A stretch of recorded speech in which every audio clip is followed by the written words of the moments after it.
Friends, class 8 के history के chapter number 9 के एमसीक्यू सेक्शन में आपका स्वागत है। चैप्टर नंबर 9 का नाम है the making of national movement. कैसे हमारे देश में नेशनल मूवमेंट की शुरुआत हुई, क्या क्या ऐसी चीज़ें थी जिसकी वजह से लोगों के अंदर ऐसा लगा कि ब्रिटिश राज्य के प्रति जो है उन्होंने विद्रोह करना शुरू किया। वो कौन कौन से कारण थे, इस चैप्टर में हमने डिटेल जो इसका वीडियो था उसमें सब कुछ स्टडी किया हुआ है। तो चलिए अब उसके कुछ एमसीक्यू प्रिपेयर कर लें। तो सबसे पहले when was the arms act passed. देखिए, एक आर्म्स एक्ट अंग्रेज़ों ने बनाया था जिसको लेकर के क्या था, इंडियंस के अंदर बहुत ज़्यादा गुस्सा था। इस एक्ट के तहत उन्होंने ये कह दिया था कि कोई भी भारतीय अपने पास किसी भी तरह का हथियार नहीं रख पाएगा। और इससे क्या था कि जो क्रांतिकारी थे उन लोगों को बहुत गुस्सा था इस चीज़ को लेकर के। तो ये एक्ट कब पास हुआ था? तो ये पास हुआ था 1878 को। तो इसका आंसर होगा 1878। फिर है इंडियन नेशनल कांग्रेस की स्थापना। By whom was the Indian national Congress established.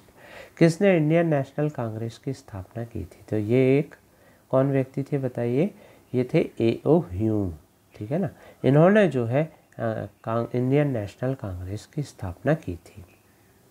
फिर है कि नेक्स्ट क्वेश्चन है who wrote the book poverty and un British rule in India. ये बहुत फेमस बुक है।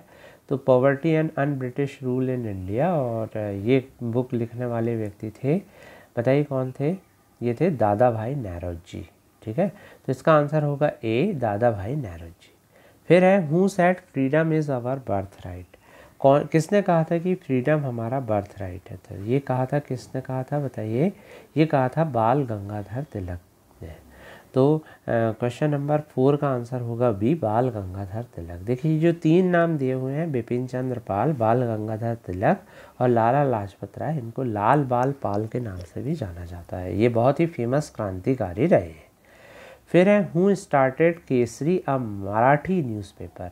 एक मराठी न्यूज़पेपर केसरी जो था वो किन्होंने शुरू किया था, किसने शुरू किया था? वो शुरू किया था बाल गंगाधर तिलक ने।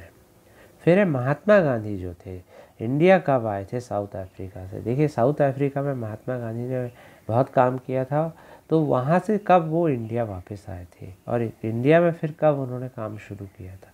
तो वो इंडिया वापस आए थे कब, बताइए कब आए थे? 1915 में। तो इसका आंसर होगा ए, 1915। फिर जलियांवाला बाग जो एट्रोसिटी थी वो कब हुई थी? जलियांवाला बाग जो एट्रोसिटी थी, जो जनरल डायर की वजह से हुई थी, वो हुई थी कब? 1919 में हुई थी।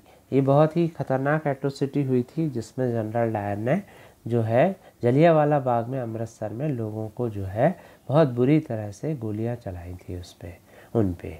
फिर है when was civil disobedience movement launch.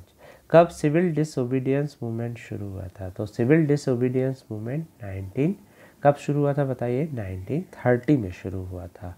फिर भगत सिंह, सुखदेव और राजगुरु, ये तीनों को जो है किस दिन फांसी दी गई थी? मतलब किस सन में फांसी दी गई थी, किस दिन दी गई थी, ये आप पता लगाइएगा। किस दिन का जो है वो डेट आपकी बुक में दिया हुआ है। तो ये था 1931। और क्विट इंडिया मूवमेंट कब शुरू हुआ था? भारत छोड़ो आंदोलन जो महात्मा गांधी ने शुरू किया था। देखिए, सिविल डिसोबीडियंस मूवमेंट शुरू किया था 1930 में, और quit India movement Mahatma Gandhi ने कब शुरू किया था? तो वो महात्मा गांधी ने क्विट इंडिया मूवमेंट जो है वो शुरू किया था 1942 में। तो ये कुछ इंपॉर्टेंट क्वेश्चंस थे। डिटेल तो आप पूरा वीडियो देखेंगे तब आपको पता चलेगा। तो thank you very much for attending my class.